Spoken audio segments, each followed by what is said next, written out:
It's time for a What's Up with Nora. Ooh, what's up with that? Ooh, what's up with Nora? Ooh, what's up with that? No. Well, What is up, everybody? Oh my gosh, I am so late. I apologize. I'm sorry.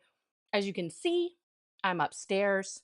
I'm going to be looking in a weird way because I tried to set up an external display. It didn't work. I got to put this down a little tiny bit here. And there we go. Oh, so now I have me and my chat, and most of my controls up on my television screen, which is just past this computer. So, what are we doing today? Now that I have this, uh, you know, fabulous temporary setup done, we are gonna dive into the fifth estate. Okay, this is um, super important stuff. This is absolutely going to be. I've never seen this, so for those of you Canadians who've already seen this, thank you for the suggestion. I'm very excited. Um, but yeah, this is gonna be exciting. We're gonna see what in 1985 this getting clear expose that the Fifth Estate did, what they have to say. Okay, I'm gonna pull it up here. This is very delicate. So while I am, come on back down. Oh, good grief. There we go. Now I'm on it. Okay. Then I have to go.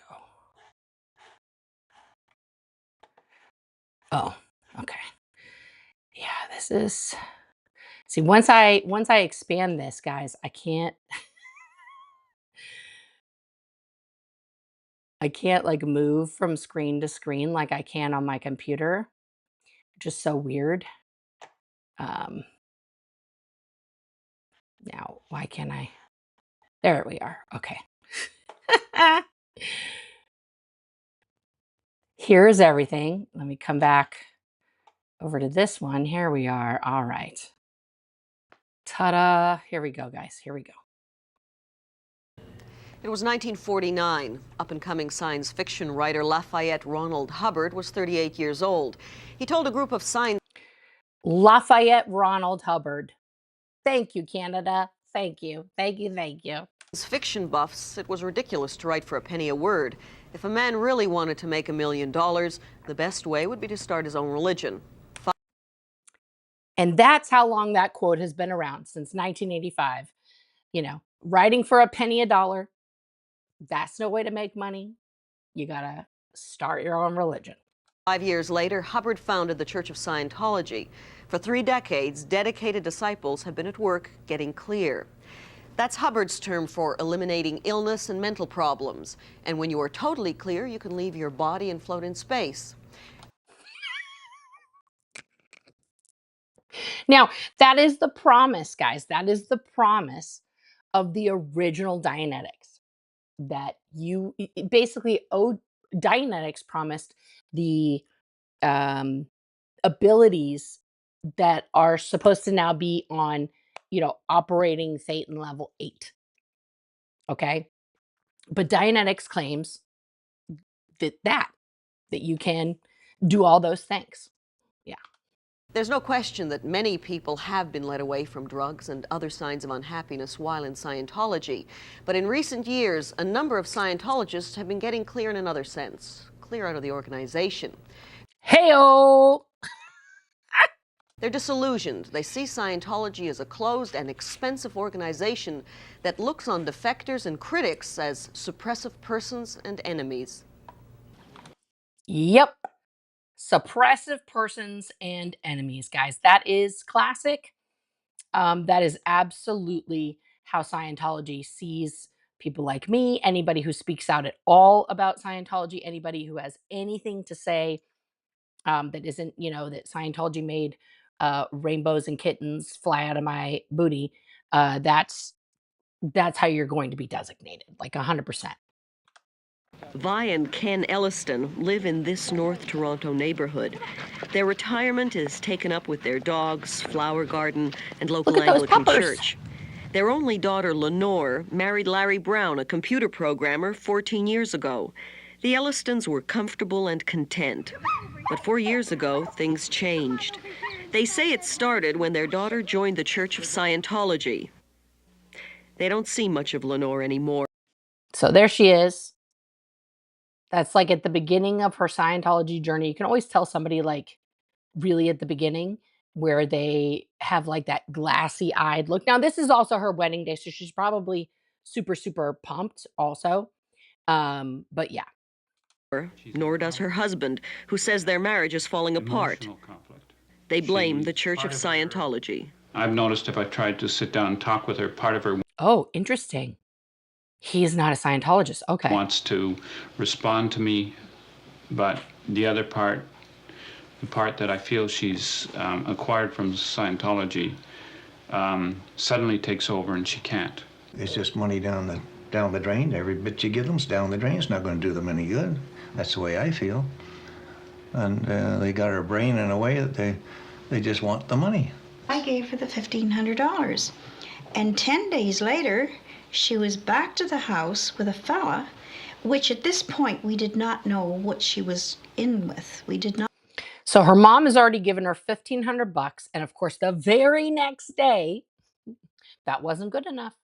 Oh, your mom has lots of money. Let's go talk to her. She should have given you more. This is, you got to get more. There's never enough. Never. Not know. And they were asking me for $16,000. And I said, Lenore, $16,000. $16,000 for what? What in the world do you want $16,000 for? Exactly. And her explanation was that she wanted to become clear. And now, really, at this point, I still didn't know what she was in.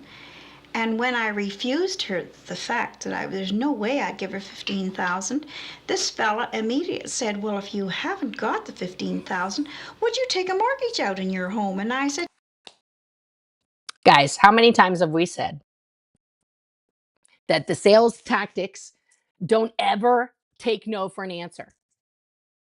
This is 1985. When she got in, it was the 70s. Would you take a mortgage out on your home? definitely not. Good for And you, I said, lady. well, my husband would become worried sick if that was ever thought of giving her that much money and having to take a mortgage out. And when we refused, they immediately said, well, can she have her inheritance? And I said, my heavens, I'm not dead yet. She made the mistake of telling these people that her parents have money, that upon her parents' death, she's going to receive X amount of dollars, and they want it right now. It's urgent. The planet is going to die. Now, you have to realize in the 70s, L. Ron had written a policy called 30 years, okay, in 1970. And in that directive that he wrote, he claimed, very unscientifically, with no proof, that in 30 years, planet Earth would be uninhabitable. And so the rush to clear this planet, right, to nullify those effects was urgent. And also we had to build Scientology big enough so that we could have a rocket ship to escape to Target 2. So she's under the delulu that Earth is dying. I mean, it's kind of true now, but that's a whole different thing. And we're in the year 2025. Anyway. And that by the year 2000, no one's going to be able to breathe air. There'll be, so much crime. People can't leave their house, whatever. All of the apocalyptic scenarios. Okay. This lady, I'm loving her. She's reminding me of my grandma so much right now with the curls. My grandma wore wigs, and her wigs looked like this woman's actual hair. Also the glasses. My grandma had like the butterfly ones that were big like that, but the frame came down the bottom and then went over. Like it's giving grandma core. I love it. Yeah. Let's continue with this beautiful lady here. And it was unreal. So if she has found the right road, why would she want all this money? Yeah. Why would she want it? Did you three consider that perhaps Lenore has found something that satisfies her, something she can commit herself to, that makes her happy? But what she says she thinks she has and what she's doing, it doesn't add up. But it seems to add up for Lenore Brown. So now here she is. I want you to notice the building that she's at there. This says Golden Era Studios. This looks like it's somewhere at the big blue building. So I don't know if the Golden Era Studios were there at that time, or that's just a building in Hemet that I'm not familiar with. So it looks like she has joined the Billionaires. Now in the 70s, when you joined, your spouse did not also have to join, right? There was a time period where there were people whose spouses were never, part of the billionaire thing. So this looks to me 100% like she's living at home with her husband, which is what people did. But she was actively, or this is a picture of her from later or whatever, however they're telling the story. But yeah, She wouldn't agree to talk to us on camera, of but course she not. said the church has given her life purpose, and she couldn't possibly See, you see the gold strip there on her arm? This is giving early Sea Org uniform. Absolutely. give it up, not for anyone. She is so committed to Scientology. See, and look at there it is. That's Cedars of Lebanon, like right after they bought it. Just check it out. This huge, funky Dianetic sign up here. This is Sunset Boulevard, the road in front there. Yep. Yep. That's what it looked like when I was a kid. She went to church headquarters in Los Angeles for a year of advanced study. Yep. This is the Toronto Church of Scientology. Look at where it. Over the years, a lot of people have paid a lot of money to better themselves through Scientology. Passers-by are drawn in by offers of a free personality test or the persistent pitch of Sir, put that down. Scientologists working Don't the use street. that. The sign says this is a church, but there Look at those shoulder pads, guys. Look at the iconic hair, the popped collar. This is like fucking 80s. I love it. She's like giving working girl. This is rad. I'm loving every moment of this. is divided opinion in Canada as to whether it is or isn't. Here in Toronto, no church pays property tax. The Church of Scientology does. But it doesn't have to pay any income tax because it's incorporated as a non-profit organization. Okay, so they're not recognized as a church, so they have to pay the property tax, but they are a nonprofit, so they don't pay the income tax. Interesting. But a donation to Scientology is not a deduction on your income tax return because unlike most churches, it's not a registered charity. And if you want to be married by a Scientologist, you better go to Saskatchewan or British Columbia because only there are they registered clergy. Interesting. Church. Okay, so at this time in 85, Scientology's existence in Toronto is like this much, right? So by that I mean like legally. They're not recognized as a church or a charity, but they do have nonprofit status, but your donations are not a deduction. So they live in this little tiny loophole where at least they don't have to pay income tax, but everything else is fucked for their members. They can't even marry somebody. They're not even recognized as clergy. Like, this is sad. It's giving sad. Officials in Toronto would not allow any members to talk to us about Scientology or tell us how it has helped them. So I approached the church as anyone else would, in the street. Stephen Hall told me there's a chapel inside, but Scientologists do not pray in a traditional way. If you don't really pray to God, what do you do in the chapel? There are certain scriptures and What, in the Bible? references. No, in the writings of L. Ron Hubbard. Oh, so the Bible is... Is that Steve Hall? Steve Hall, who was at Gold later and has a whole website up now that talks about the truth about Scientology? Is that who she's talking? I mean, he's so young here. It could be. I don't know. Maybe somebody else knows. That's crazy.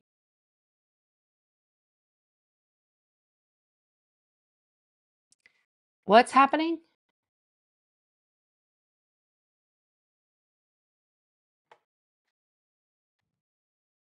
When was this? 1985. You popped the collar on your Izods all the time? Yeah. Hello, Iceland. Listen, um, Shanirin, am I saying that right? Shanirin Bow. Shanirin Bow. I don't know. I'm probably saying that wrong. I want to go to Iceland so bad. It's okay. Oh, Shane Rainbow. I'm trying to make a whole name that doesn't exist. Sorry, Shane. That's a place I want to go. Yeah. Yeah. Trying to shake down old people out of their retirement, out of their kids' inheritance. Like, give me a break. Shoulder pads and fair hair. Yeah. Yeah. Absolutely, guys. Get your membership. I love that you left, Donna. Good for you. Good for you for not getting sucked in. I know the cars were rad sauce back then. I agree.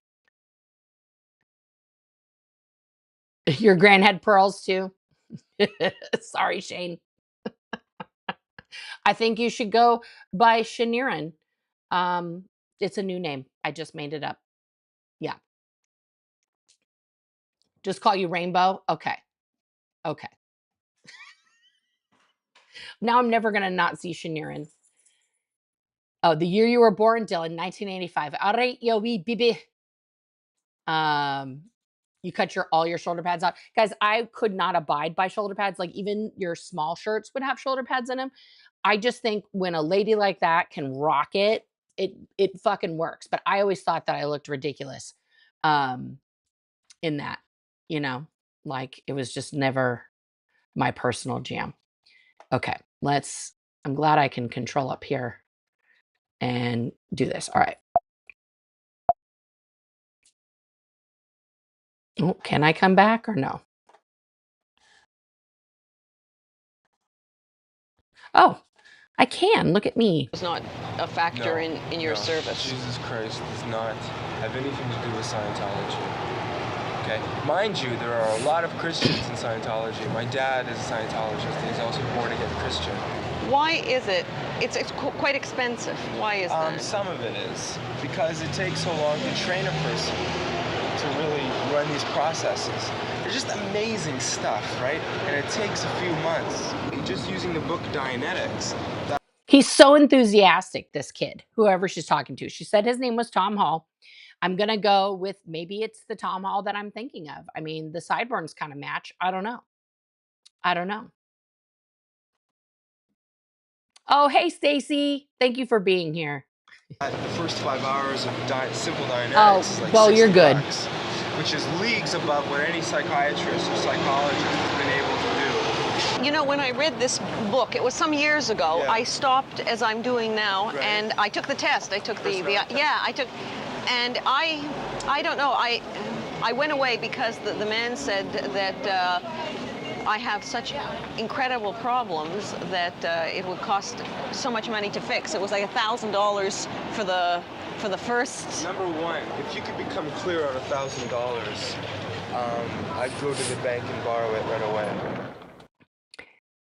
Now, notice that. If you could become clear on $1,000, if it only costs that little, I'll go to the bank. So it's way more money than that. Look at young Lafayette Ronald. Why are we in triplicate? I don't like that. Ugh. Hang on. Why is this like I'm on the screen of the screen of the screen? Oh no, this is bad. Oh, we're not. You guys can't see the other thing that I'm seeing. Only me. Okay, we're good. Oh, never mind. How do I get back? Hi, Charlie. How do I get back over here? There we go. Okay. Yep, that is young Lafayette Ronald banging away at his keyboard. Let's hear what they have to say. L. Ron Hubbard, the center of the universe for most Scientologists. He was a science fiction writer whose big break came in 1950 with his best-selling book, Dianetics, in which he explains that negative or painful experiences, even from previous lives, are considered great stumbling blocks on the road to spiritual freedom. Deep stuff. Deep stuff. Hi, Charlie. Charlie has come. She's come to help me with this life. Hi, sweetheart. I love you. Love you. I'm going to get her on a WALK here, guys. 1 second. Come on, baby girl. Come on. Can you take her? Come on, baby girl. Let's go. Go downstairs. Thank you. She was coming over to tell me very gently that it's that time. Mom, it's that time. Hi, Toby. The ultimate goal is getting clear by purging these experiences from the mind. Hubbard developed 1 second. Come here. Charlie. Charlie, come on. Let's go. Let's go, baby girl. Come on, down. Yes, good girl. Come on, all the way. Go on.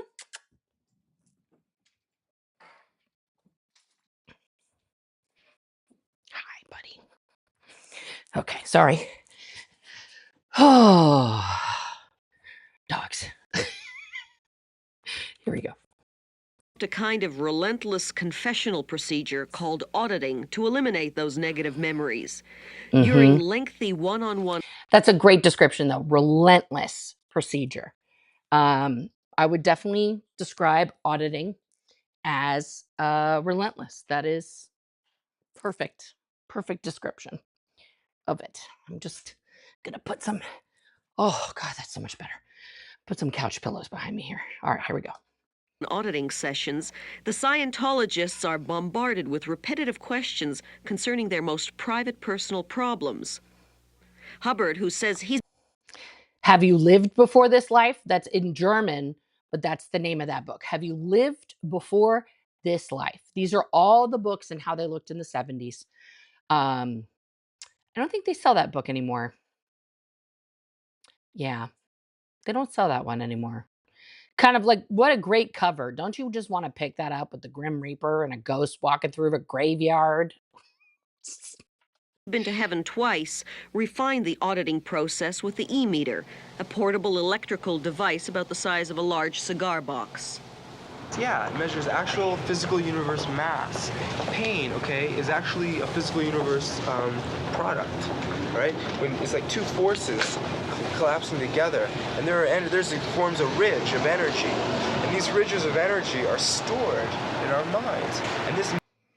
So two things coming together forms a ridge of energy, and then that is what's stored in your mind, which is not your brain. It's up here, it's somewhere external, because it's not part of your body. Don't forget. Meter can actually read it. So a clear would just have no mass in his head. It would be totally. And what does the e-meter have to do with my becoming clear? It locates your moments of stress. Oh, it's like a lie detector. Yeah, but it makes a lie detector look like a Cracker Jack prize. It makes a lie detector look like a Cracker Jack prize. Yeah. It's just, I'm loving the way he's candidly talking to her, because this is how they get people, just chit-chatting for however long it takes. Really? The person being audited holds on to two soup cans attached to a meter which monitors stress. Look, guys, literal soup cans. Literal soup cans. Somebody fucking ate some chicken noodle soup, washed that shit out, and brought that to the church, and that's what they're using. Levels. In 1972, a U.S. Court of Appeal judge said church claims about auditing and the e-meter are false, a fraud. Over the years, Hubbard has streamlined the e-meter and improved on Clear. Now his followers, with the help of advanced Scientology courses, can get totally clear, enabling them to control the actions of others, control the weather, and leave their bodies at. Notice how they're crediting Hubbard with doing these things. In 1985, where was Lafayette Ronald? Anyone? Class? Dylan, is that actually Steve Hall? because she says it's Stephen Hall, but it looks like him, right? I'm gonna pull up his website so you guys can see who Dylan and I are talking about here. Oops, Have you- sorry. So Steve Hall would be this gentleman.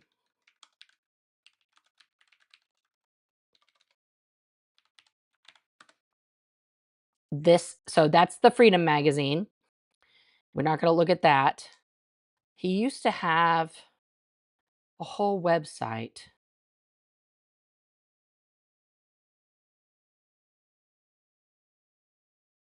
Where did he go? Website. I forget the name. Dylan, what's the name of his? Dylan knows the answer. Creston, yes. Oh yeah, there would be people would have to really scrape it off. Otherwise you could. Yes, an RV in the desert, correct.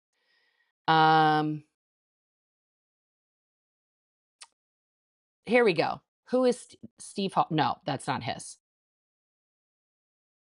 This is a Scientology website that they put up.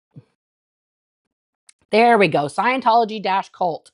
This is the website that Steve Hall did. Yes, it's the same guy, guys. There he is.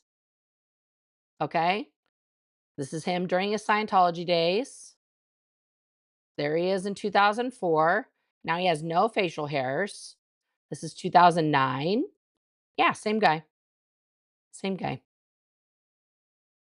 There he is sitting with a bunch of suppressive people, you know. But this is Steve's website if you guys want to go. It's Scientology-cult.com. Let me put that in the chat.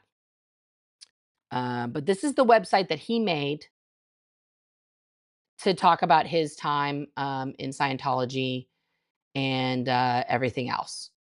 Yeah. So I thought it was him. Dylan confirmed it. Yeah. Yeah, he wasn't. Yeah. What? Scientology is in Iceland? Where? Where? I'm mad now. I'm mad. Because that is don't wreck Iceland. Where is it? I bet it's a front group. Let's find out together.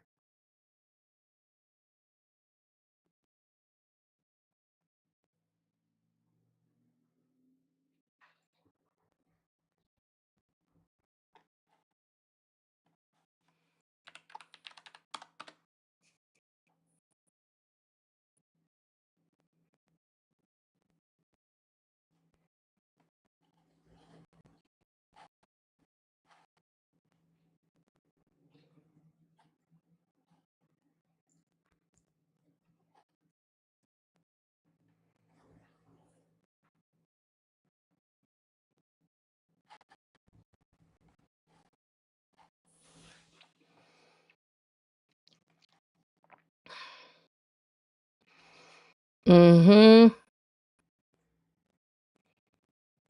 This is a bullshit article on Scientology's website. Don't be talking down about Odin and Thor. That's all I got to say. And Loki, man. More stuff about paganism.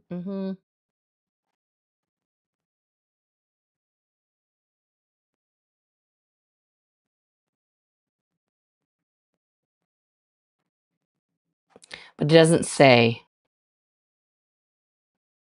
why they are there. This is from 2022. Talking about how people are starting to worship Thor again. Okay. Yeah. I don't know. I will do a deep dive on that. But apparently they're recognized in Iceland. We'll get into that. Yeah. Oh my goodness. Oh my goodness. Yeah. What do you win, Dylan? I'll have to send you some donuts or something. I agree. I love Thor, especially the Ragnarok version. Yeah.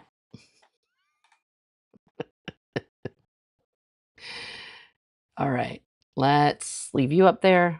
And here we go. Have you left your body? Not me, not yet. Scientologists like Stephen Hall bring in recruits at church centers around the world. The organization boasts a membership of 6 million in 35 countries. But critics say that figure is grossly inflated. Inflated or not, the church has money and lots of real estate. In Los Angeles, the Yeah, those two things, absolutely true. Money, a boatload of real estate. Yes. former Cedars of Lebanon Hospital is now the church's international headquarters. In England, See, that was before they got the other building, right, down Hollywood Boulevard on Hollywood and Ivar, right, which is the Hollywood Guarantee building, okay, that they purchased and where they have, that's where the middle management is and the international representatives, okay? Scientology owns this stately manor and castle at St. Hill in Sussex. Mm-hmm. They have estates and mansions around the world. The church even has Look at that funky bullshit sign on the sign of Celebrity Center. Because this is just a few years after I bought it. This is when they were still in the middle of renovations on the Chateau Elise. Jesus Christ, look at that. Come into the Scientology open house. Yeah, you can't do that anymore. celebrity centers, like this one in Los Angeles, where they display photographs of some of their more famous.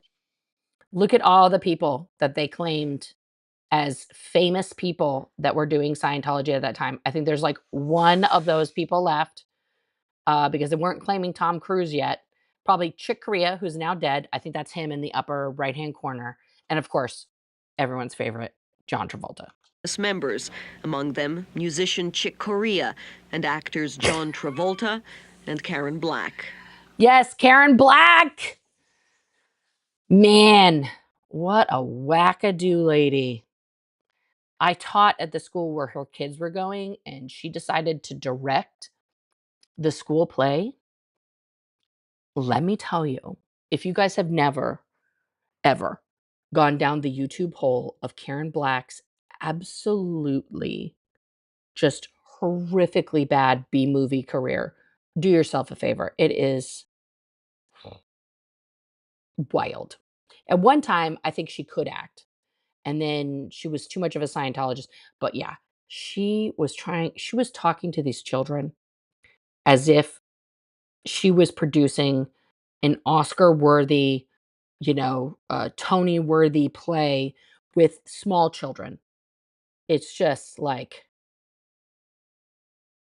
oh, we just had an earthquake in Alaska. Okay. Well, batten down the hatches, babe. The tsunami's coming. It didn't work. I tried really hard and then it wouldn't turn on. It like the computer was like, okay, but I couldn't get it to turn on. It's over here, but I don't have a receptacle for that one. Oh, so it has to be plugged in twice. Okay. Well, I'll try it again later. Okay. No, you're good. But I've got this. I've got the whole TV, guys. I got 65 inches. You guys are enormous. Enormous. Okay. Our coast is not going to be affected. Okay. So I think we'll be fine. Was Karen Black as crazy as the characters? Yes. In my opinion. Yeah, she was. As we used to say in the 80s when we were talking about someone who was a little off, she was cuckoo for Cocoa Puffs. That's, yeah. This plush office at the Los Angeles Celebrity Center waits. Okay, that's not the office. That looks like it's on the second floor. Because the office that they gave Lafayette Ronald later has no windows in it. It's an interior room that is right when you come in. But that, my friends, that looks like the second floor before they repainted it. Or maybe the third floor. Yeah, that's not the one he has now. For the return of L. Ron Hubbard. Every He's become a place has real got mystery man. He hasn't been seen in public since March 1980. So at this point, This mystery man is missing for 5 years.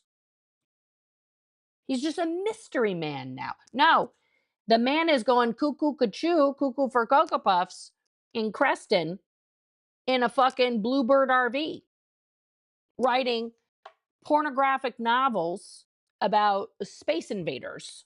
Okay? His son, Ronald DeWolf, thinks his Poor Ronnie DeWolf. This is when he was still alive. R.I.P. Ronnie. father, now 74, might be dead. But a letter signed by Hubbard and dated July of this year was recently sent to church members. We had a handwriting expert study it. She says there's no doubt it was written by Hubbard.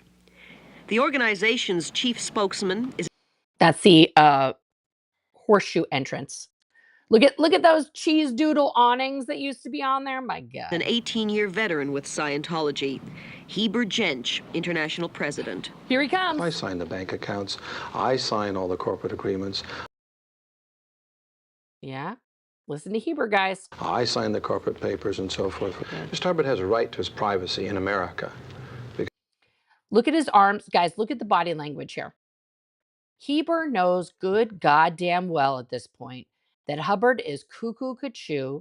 He's got dementia. He thinks space cooties are all over him. And he cannot, right to privacy. It's a right to privacy, right? It's a right to not be the I'm the representative of Scientology. I run the show. Notice he fully discloses that all of these entities of Scientology are what? Corporations. Okay. Thank you, Toby. That was a very aggressive boop, guys, from Toby. Can you toss this for me, sweetheart? Can you put the ice in the sink and then toss the cup? Thank you. Because America has a constitution, and that constitution is still validated and still recognized. So he's not hiding out. You know, he's still writing. He's got a bestseller. Right, Dylan, how long do you think that SO1 was doing LRH's handwriting, doing Lafayette Ronald's handwriting? Because that's a very distinct handwriting style. Yeah. And he'll have 10 more bestsellers coming out within the next year, starting October the 1st with his Dicology. No, I don't write or hear from Mr. Hubbard, except that Mr. Hubbard knows where we are, and he doesn't write or hear from Mr. Hubbard. Sir, you are the president. You are the president of the Church of Scientology International, yet you are not in contact. Are you okay? You are not in contact with the founder of said church to find out if anything that you're doing is true or correct. he has a right to his privacy. Critics insist Hubbard is in hiding to avoid legal problems. Yes. Several of his former aides have sworn in court that Hubbard channeled millions in church funds into his own pocket. Yes. The U.S. Internal Revenue Service is after Scientology for back taxes. Yes. And then there are the lawsuits. This is a part. Look at this list of lawsuits right here. There's the Christofferson suits, okay? The United States Treasury. Look at all these lawsuits, guys. Partial list of more than 100 court cases, most of them launched by Scientology against its critics. But now dozens of ex-Scientologists are suing the church, claiming they've been defrauded and harassed. Why do you spend so much time in court? This organization has a lot of court cases.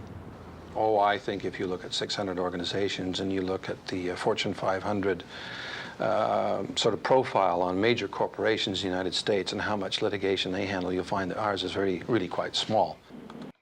So Heber comparing Scientology to a Fortune 500 corporation. Again, it's a corporation. It's not a religion. It's a business. So, you know, even though we have hundreds of cases pending against us constantly, that's small by comparison, right? A former church member was recently awarded $39 million by an Oregon jury. But last July, it's Oregon, but that's okay. A U.S. judge declared a mistrial.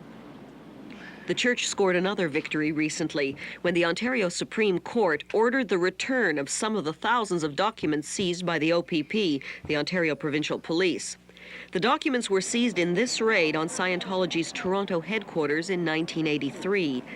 Look at that. Look at this, guys. 19 people were charged with theft, possession of stolen documents, and breach of trust. Roy McMurtry, Ontario's Attorney General at the time, ordered the raid. But what I found interesting was that you mentioned the OPP, a wonderful group of... Yeah, and you know me. Sorry. I'm sorry. That's the only song that's playing in my head right now. Oh my God. Sorry. I won't say fascists because it gives fascists a bad name. He's going to compare a law enforcement wing of Canada to fascists. Okay. But I will say this, they didn't work for Canada. McMurtry, in response to me personally, indicated that the FBI and the IRS were involved. Now, so American government manipulating Canadian officials, is that what you want? And they ran your government, and they ran them in on that church. Look at him starting to shout at this woman and point at her and just be so rude. Like, this is just, wow. Wow. This was a huge campaign at the time to stop what? Oh, right. Of course. Can't have Scientologists reading the paper, Dylan, because then they would know the truth of all of the corruption. Yeah. No. I know. It's the Ontario Provincial Police, but we all know the song I'm talking about. Yeah.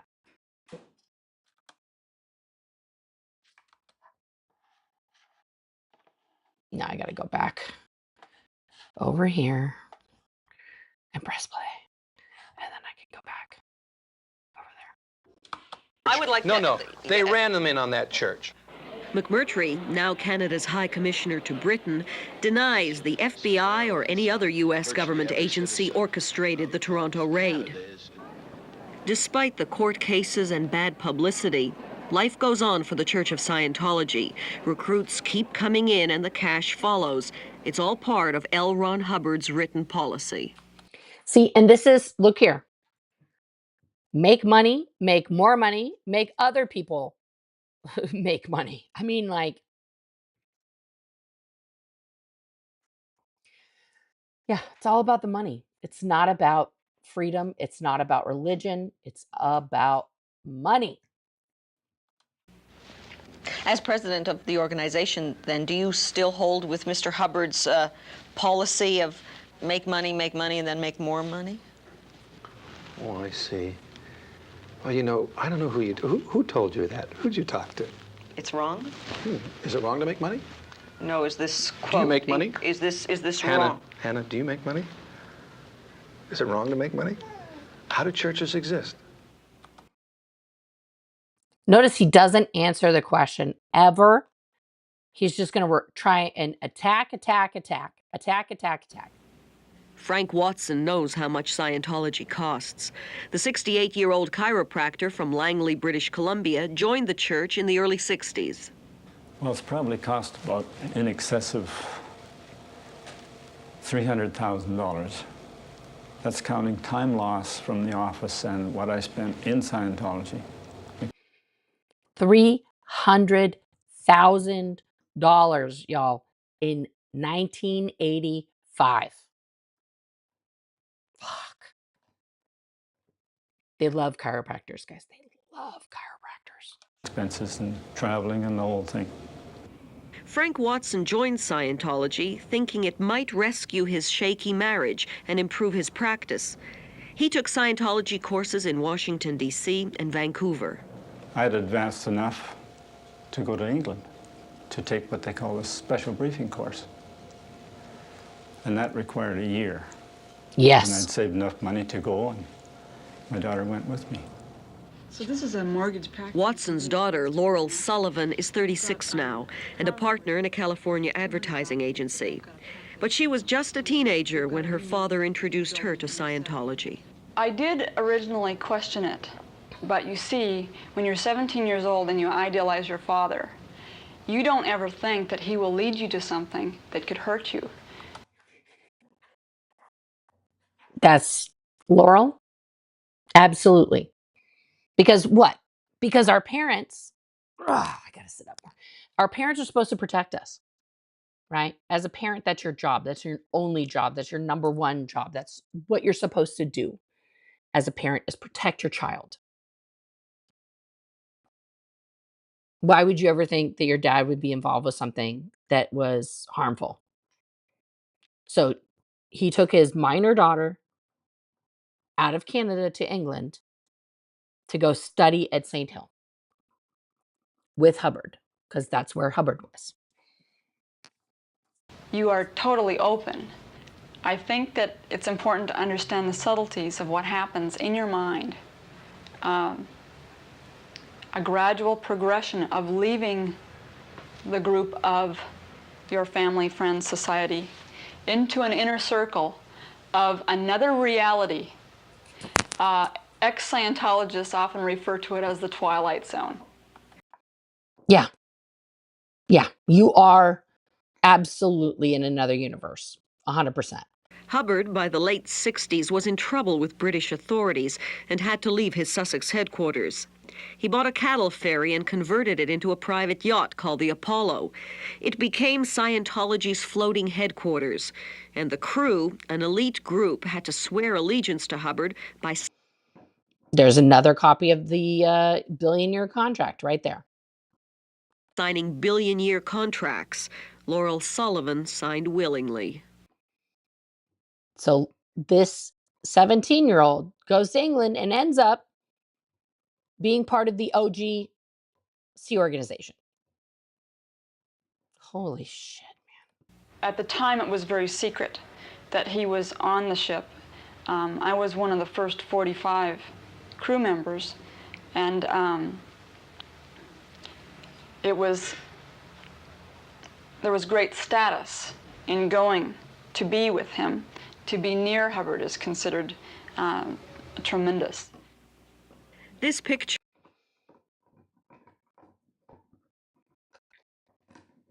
There's Hubbard. There's Lafayette Ronald. Let's hear who's in this picture besides him with his red hair there. Picture of happier times aboard the Apollo shows Sullivan in Hubbard's inner circle. She rose quickly within the organization, eventually becoming Hubbard's personal public relations officer. Her job of selling him to the public was becoming more and more difficult as the church's legal problems mounted. So this is, now you have to understand, in the early days, there was a job that Mike Rinder did that he's, he likes to say that this was his main job, was just the L. Ron Hubbard personal public relations officer. Okay. And that person is basically took over from what Heber was doing as the president and became the person that would go before cameras, that would handle all of the public statements and all that stuff. But he was also doing that job while he was the head of the Office of Special Affairs. All of these things stem from the same department, from the same area. Okay. So she was the person who had to whitewash all of his bullshit while he was on the boat. Okay. I admired his genius and his brilliance. I did not agree with a lot of his practices or his moods, and I also recognized him as an eccentric. What kind of moods? And a recluse. Well, he can fly into a rage or turn around and hug you in a... That sounds not great when you're stuck in the middle of the ocean with somebody. How'd you like to have that person as your spiritual guide? You never know what you're going to get. Awesome. Kind of a split-second timing, or accuse people of trying to kill him, or trying to poison him, or trying to do him in, or trying to make his life difficult, or to prevent him from getting his due from Scientology financially, or some such. He was very accusative, and he had enemies, and he felt that governments were against him, and that psychiatrists were against him, and that the public at large were a great duped mass, and that the only salvation for them was him and Scientology. This sounds a lot like paranoid schizophrenia, right? Like, I'm not a psychiatrist or psychologist. I certainly can't diagnose anybody with anything, but that is what that sounds like to me. That that he was a paranoid schizophrenic. Sullivan's father, Frank Watson, also made it aboard the Apollo. He learned about church discipline and justice. Breaking Scientology rules meant being tossed overboard, a 26-foot drop. Frank Watson, then 51. Guys, literally tossed into the ocean. Thrown by your fellow guys. You okay? Okay. Was thrown over 5 times. You could object about going overboard, but you went overboard anyway. And the loyalty and the regard that you feel for Hubbard was so strong that, well, you just went through it. But if you made more than one mistake, your feet were tied. And if you made more than 2 mistakes, you were blindfolded, but you were still tossed overboard. Now So you weren't just tossed overboard, guys. Depending on how many mistakes, your legs would be bound, or you'd be blindfolded, or maybe both.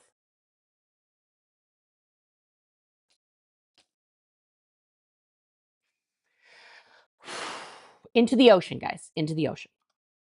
the tying, it wasn't tied up real tight. It was just... Look at him trying to justify this action.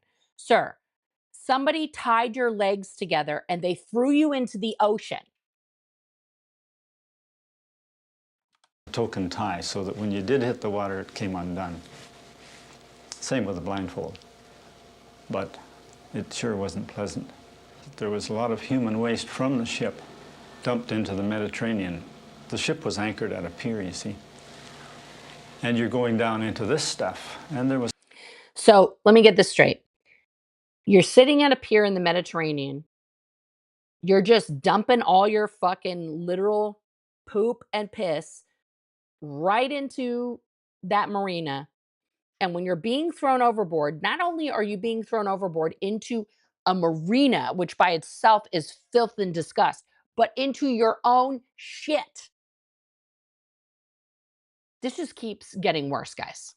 It's a lot of intestinal and digestive upsets as a result.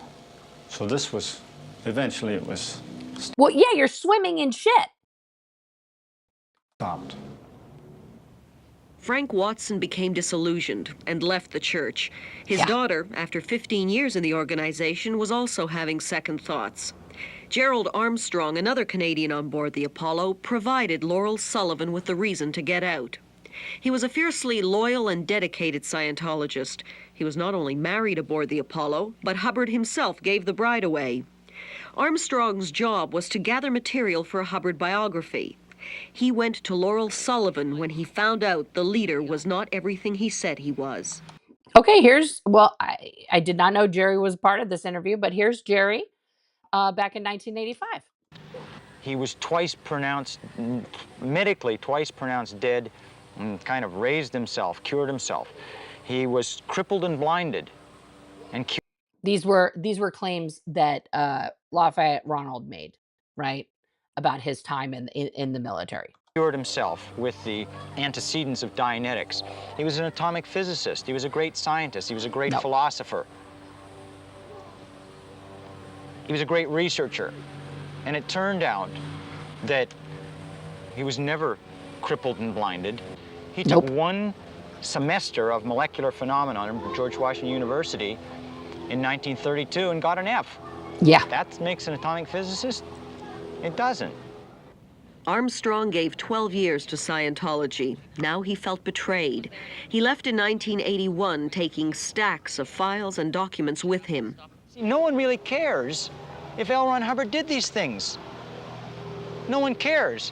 But to maintain the lie in the face of irrefutable documentation, that's madness. The Church of Scientology... See, and here's the deal. Jerry makes a good point there, that the true followers of Lafayette Ronald wouldn't have given 2 shits about those claims. If he had never made those claims, they would still be sucked in. But he made all these totally hyperbolic, total bullshit claims because he was pumping up his own, he's padding his resume to make himself look like a legitimate person to speak on the universe, to speak on all of these things, which was never the case. She wanted those documents back from Jerry Armstrong, so they took him to court. After a 6-week trial here in Los Angeles, Superior Court Judge Paul Breckenbridge ruled that Armstrong was justified in taking those documents because he said it was the only way Armstrong could protect himself against an organization the judge described as paranoid, schizophrenic, and lusting for power. Yep. At every step throughout Scientology, there are drills or training routines which one does. For example, for the Intelligence Bureau, I did various things. Yes. Types of drills, how to lie, how to not answer a question, how to get your statement in without answering. Yep. How to intimidate a person like yourself.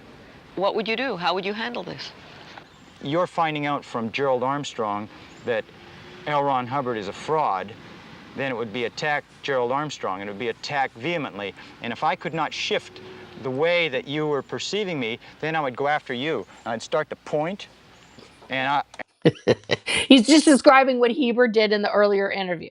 And I would get louder. It's called caving in the anchor points. One of the key guys, your Jerry Armstrong, your Canadian friend you mentioned to me, etc., who was my former stepson-in-law. I haven't mentioned him yet, actually. You mentioned him to me on the phone. My former stepson-in-law, who I know very well, who was nothing more than a clerk, besides being a spy for government. And we're going to bust that guy's back, legally, in court. Well, why is the church fingering you, then? Are they afraid of Jerry Armstrong? They feel that they have to undo the Breckenridge decision, Los Angeles Superior Court, a decision of June 1984. That was devastating toward Hubbard and devastating about the organization. It showed what the organization was up to. I remember as a kid came after me with a knife, right? I took that and I smashed that kid and knocked him out. And I'm still alive, okay? Now we're gonna make a point. Pop, pop, pop. Because I'm not going to allow some thug to come up against me and do that kind of a thing. And whether that's someone in government or whether that's some individual who says that I don't have a right to live, right? That's what's happened. This Scientology document has frightened some members who have left the church. It's the So you can see here, this is early policy letter. This is before the ethics book comes out. All of these things. There's no treason, okay? Oh, sorry, there's treason, liability, treason, doubt, enemy. Treason moved down below enemy later, and then confusion. Because it's liability, doubt, enemy, treason, confusion now. So this is a very early issue of this from 1967. Yeah. Enemy, SP order, may be deprived of property or injured by any means by any Scientologist without any discipline of the Scientologist.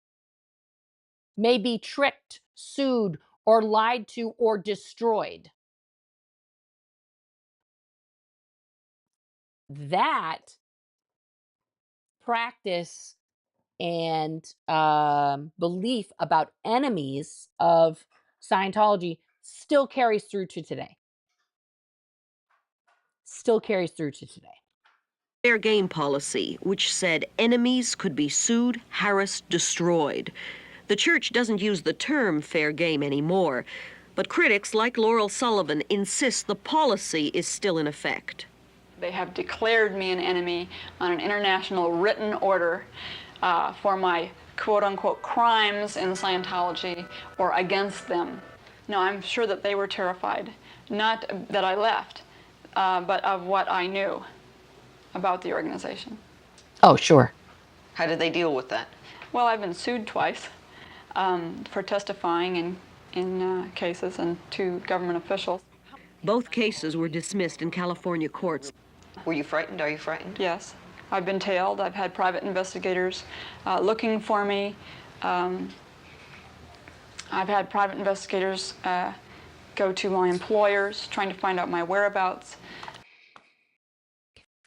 PI's following her, going to her place of employment, like by any means necessary, y'all. They've called my family. People who were Scientologists tried to get me fired from my job. There's a number of things. Do you know who these people are? Do you see them? Do you know? Yes. Oh, yes. I know who they are. They know who they are. It's all on the record. Nan McLean of Sutton, Ontario, has kept her... Now, look at Nan. We saw her in 1973. This is her now in 1985. Let's listen to Nan. Her own records on the Church of Scientology. She was a member for over 3 years before she left in 1972. You're an analytical woman. You're a clever woman. You're a tough woman. Nobody dragged you kicking and screaming into Scientology. Oh, no. I just walked in, put my money down, said I want it. What did Scientology want from you? My soul, my money, and my energy, my life. Look at her. That's what I'm saying. Spitfire. Look at her. Completely. And what were you willing to give them? All of it. I did a lot of things for Scientology. I broke the law, for instance. How did you break the law? I was ordered to go to a bank and falsify my income, falsify my employer, in order that I would be acceptable as a guarantor for 2 separate Scientologists' loans. That's called bank fraud. That's credit fraud. Right there. She's admitting to it.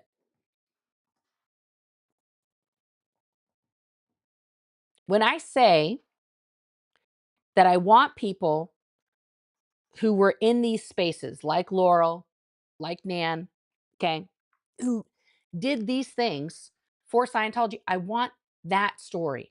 What Nan just said, that's what she did. These are the things that need to be told so that Scientology as an organization, as a corporation, and David Miscavige and all of the entities can be brought down for the crimes that they commit and that they're making their members commit. I signed my name to that falsification of records, and the loan was granted the Scientologist. What troubles Nan McLean more than anything is that she brought her husband, 2 sons, and a daughter-in-law into the church with her. My daughter will tell you a very interesting thing she told me. She's the one and only that didn't come in. She Susie. said, Mother, I have always known you to be the most honest person I have ever known. And now you're telling me it's okay to lie for Scientology. That's when I began to look. Look at that. This is what I'm saying, guys. When we're talking to Scientologists, they are individual people with a past, with an entire personality that they were before they got into Scientology. And because her daughter had so much respect and love for her, she could tell her that. And that's what got her to start thinking. We have to speak to them at their core to get right down in there into who they really are in order to reach them. God, that still hurts. Nan McLean's son, John, is an elected councillor in Ontario's York County. He was an 18-year-old honor student when he entered Scientology. He was equally anxious to get... Look at all this hair John's lost in 8 years. My goodness. Same guy, though, we can tell. Top marks in the church, and it wasn't long before he was aboard the Apollo, where he and Gerald Armstrong became friends. As third mate, John McLean was in charge of internal communication and discipline. Did you ever order anybody overboard? I personally did not, no. I put people in the chain locker and confined people to cabins when they wanted to leave. So he kidnapped people. That's what he just said. But again, he's saying what he did. I did that. I physically forced people by taking their hand to sign documents that they wouldn't attach. He physically forced people by taking their hand and like moving and making their signature on things. Or sue the Church of Scientology or L. Ron Hubbard, which was the documentation that had to be signed before they were allowed to leave the ship. And I put the fear of Hubbard in them. No one could leave the boat without L. Ron Hubbard's permission in writing to leave the boat. No one could leave the boat without without Lafayette Ronald's permission. in writing. It's the same way now in those blue buildings, in the Celebrity Center, in any location. You cannot leave that property without permission in writing to do that. Passports were locked up all the time. It's like everything I've been saying is totally true. Yes, they lock up the passports. You had to do a report as to why you wanted to leave and get it approved by your superiors all the way up the line, right to Hubbard. Yeah. Now, you said report. It's a request because the thing you have to write is called a CSW, completed staff work, right? And it's written in report form. You write the situation, okay? So you give the situation. I need to go to see my mother, right? And then you give the data. Oh, my mom's dying and she's in the hospital. They told me she has 2 weeks to live, so I need to travel to go be with my mom so that I can tell her I love her before she dies. That's the data, okay? And then the solution, you write, allow me to go see my mother in whatever place she is. And then you say, this is true. And then you sign your name and then you put approved or not approved. And you have to send it, like you said, all the way up. So anytime I wanted to do something, it had to go from me to my direct superior, who was the course room supervisor, to the director of training, to the director, to the Division 4 secretary, to the supercargo. No, not to the supercargo, to the chief officer, and then to the commanding officer. That's 6 people that I would have to ask permission to do anything that took me away from the organization for any period of time, including getting the guaranteed day off every other week. I was called upon to betray a fellow Scientologist, to betray his whereabouts. And I was ordered and told that it was by L. Ron Hubbard's order that I divulged this information. And did you? No, that's why I left. I could not betray my integrity again. I walked out. Good for her. And an ethics order, a treason, suppressive person, enemy order was put out on me. We had many threats as a family. Over the years, the church has unsuccessfully sued Nan McLean and her family 17 times and 17 times. 17 times, y'all. That's just by 1985. I think they did more lawsuits later. 17 times. That's a little more than petty vindictiveness, in my opinion. buried them once. It was a mock funeral in their hometown of Sutton. Scientologists carried a large coffin and handed out a press release attacking the McLeans.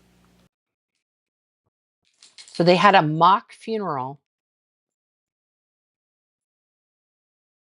for who? Clearwater, Florida, 1975. Scientology made a big noise in this quiet retirement town. Using a different name, the church bought a bank and a hotel. All of those buildings you see now are owned by Scientology. For $3 million cash. Many in the community were outraged when they learned the organization was moving to Clearwater. Look at the protests from Clearwater. Look at that. It's like everybody in the town showed up to be like, not today, Satan. There were public meetings and anti-Scientology rallies. L. Ron Hubbard has stated that Scientology is extremely wealthy, that it has the money to buy cities and even countries. That destructive cult has to know. Let us make it perfectly clear for once and for all that sparkling clear water is not for sale. Sparkling clear water is not for sale. Look at all those people, man. Where the fuck did they go? They left. And John McLean went to Clearwater to tell their story. Scientology has physically harassed us. It could happen here. I'm not saying it will or it won't. Gerald Armstrong was then still in Scientology, and his former friend was now his enemy. And in fact, a couple of us kicked around the possibility of being issued a gun and go get John, because he was that, we viewed him as that type of an individual. It was. So in 1975, when Clearwater's having this protest, and John McLean, who worked on the boat with Lafayette Ronald and Jerry Armstrong, some other dudes and Jerry Armstrong at that time in 1975 were just throwing it out there. Maybe we should get a gun and take care of it by any means necessary. All the churches are still armed and dangerous, guys. Do not kid yourself. This was not just the 70s. Totally okay to wipe out John McLean because he represented a threat to the organization, to Hubbard. John and Nan McLean were not physically harmed, but they were harassed when they spoke out against Scientology at a public meeting. We seated the audience, and we were each prepared with a specific question to ask. So seating the audience, right, means that there was people planted in the audience, Scientologists, OSA members, Guardian's Office members at that time, so that they could viciously attack Nan and John from the viewpoint of being just a concerned public. John or ask Nan McLean to something that we would know about them to embarrass them. You're talking off the top of your head. Better ask your son. You tell me what about what? You are framing him then. There is no Are you accusing me of stealing? Because I'll use it in court against you.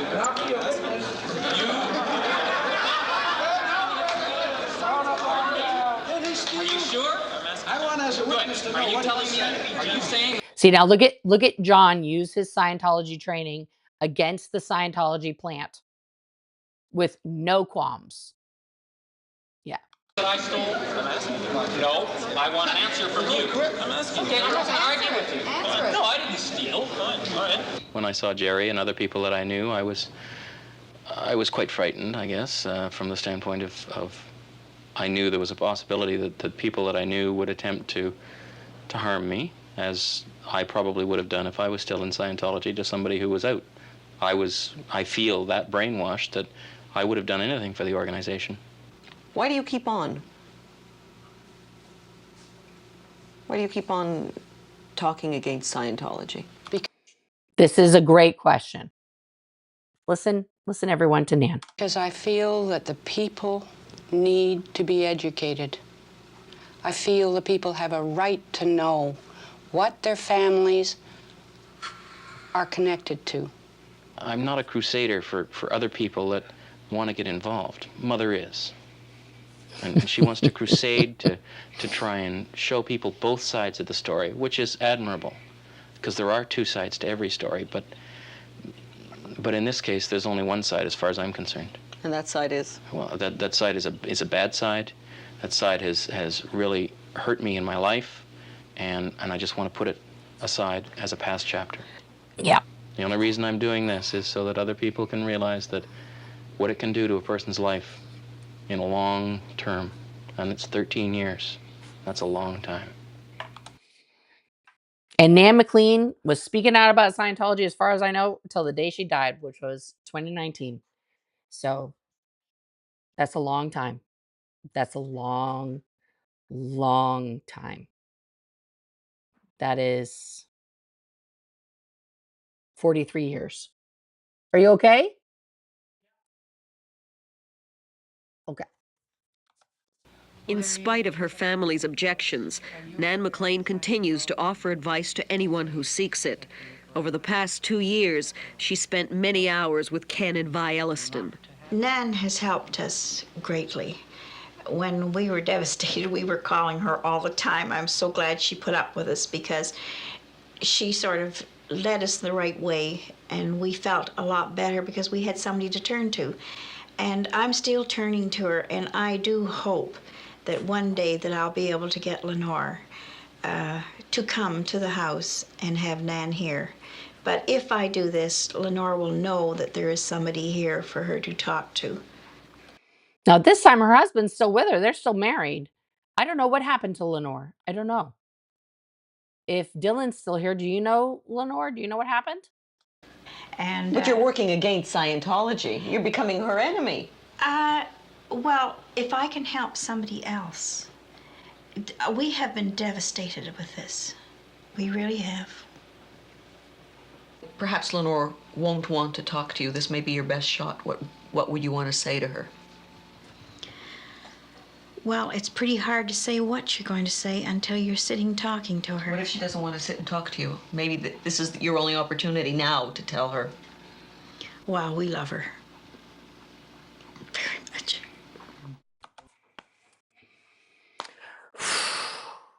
That is, that's a lot. That's a lot. As a mom, I feel that tremendously. Yeah.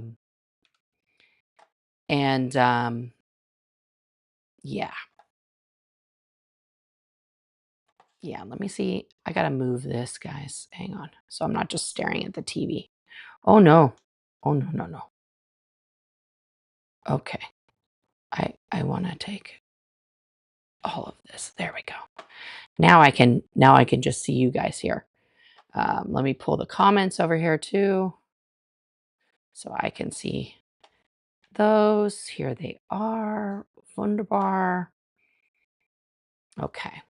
Now we're cooking with gas. And hang on. It's down in the cabinet there by right underneath the dishes drying rack in the container. Yeah. Sorry. One of the children wants to cook. They're making muffins. That sounds good to me. So yeah, I'm all about that. There we go. There's my banner back. Okay. Here we go. My goodness. That was a lot, guys. That was, yeah. Let me pull up your comments and questions here. How about if I spell comment right? Here we go. Hi, Aubrey. Hi, Amber. Hi. Oh my goodness. You love my facial expressions. Okay. Thank you, Kelly. I remember Celebrity Center when it had the green shag carpet and huge and gold and huge yellow flowers wallpaper. Yep. That's back in the day. What's Old Sparky, Amy? What does that mean? Too many families don't know how dangerous it is. This is very true. This is very, very true. Let's get to your questions here.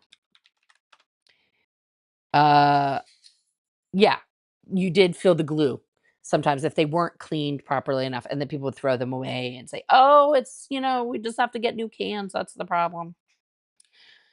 Would Juliette Lewis's father be on that wall? Probably. Yeah. Yeah. Jeffrey Lewis. Yes, he would have been on that wall. I know he's an actor, but I'm not sure if, yes, that's how she got in. She was born into it like me. Hi, Michelle. Do I think it's helpful to second? I hope so. I hope so too, because knowing the history has helped me to like release myself from it, guys. Like I know this is not the politics channel, but I just got Howard Zim's, book about American history, and I'm in the first chapter. It's already blowing my mind. Knowing the past fully is a way to understand the now and figure out what's going to happen in the future, because it all keeps getting recycled around here. Have I seen the 3 or 4 videos that John did with Mark and Janice on peeling the onion? No. Okay. That sounds like that would be interesting. Yeah, I met John because he came with Nan to Toronto in 2015, the same time I met Jerry. and Hannah and Spanky and Tori in real life for the first time. I also met Tony Ortega then. Actually, I met him twice. Once there and another time when he was with Paulette Cooper on the Unbreakable Miss Lovely tour. I got her to sign my copy of Scandal of Scientology. So that was, I loved that. That was awesome. Yeah. Yeah. Yeah, it's hot here too. It's hot here too, man. It was 99 earlier. That's why I'm not in the gay garage, guys, because it's too hot down there. No, Nan passed away in 2019, Stacy. Oh, you had that book too? Okay. Yeah, I'm learning about the I'm gonna pronounce that wrong. Oh, Old Sparky is the electric chair. Okay. Yeah, that's wow. Amy, bringing out the big guns today. How do you say that? Is it Pequot? Pequot? I don't want to say it wrong. I'm not saying that right. I don't think so. I know. I'm sorry I missed Amber too. I love Amber. I hope that she's still here and she saw me say hi. Oh, thank you, Kathy Ann. Thank you. Thanks for tuning in, Bo. Let me check in here. I've been not pulling up the word member. As a kid, I remember those Dianetics commercials. Even as a kid, it made my spirit very uncomfortable. Yeah, well, yeah. Gina Freya has been here for 6 months. Thank you, Gina, for being a member. And my mods put out, okay, that's awesome. But you guys can join up. You can become a member. We're doing a members only Zoom at the end of this month. At the end of this month. What's up, Yadira? Pequot. Pequot. Okay. Thank you. Thank you, Aubrey. I don't want to say it wrong.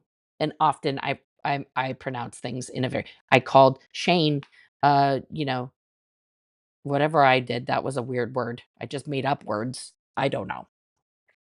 Guys, we're going to keep doing this deep dive. We're going to keep on this road here. There's so much to cover. We will do more tomorrow. I have a live scheduled on my other channel. Obviously, I'm going to have to move that because it's after 4 now and I was supposed to be done already with this. But that's okay. That's okay. We'll get back to America tomorrow. America's a mess, y'all. That's you know, it's a mess. We'll get back to it tomorrow. Yeah.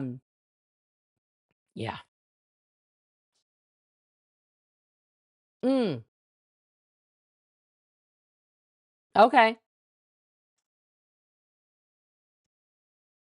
Yeah, Nan's amazing. Anyway, guys, thank you as always. Where did I need my cursor, guys. There we go. Thank you as always for being here. Thank you to my mods who are the best in the business. Okay. And yeah, I'll see you all in the flippity dippity. Thank you as always to my mods for keeping this stream right and tight. Thank you for all of you viewing and the truth that we're constantly trying to bring out here on this channel. Please go see my other videos. Click that link for my link tree, and I'll see you next time on the flippity dip.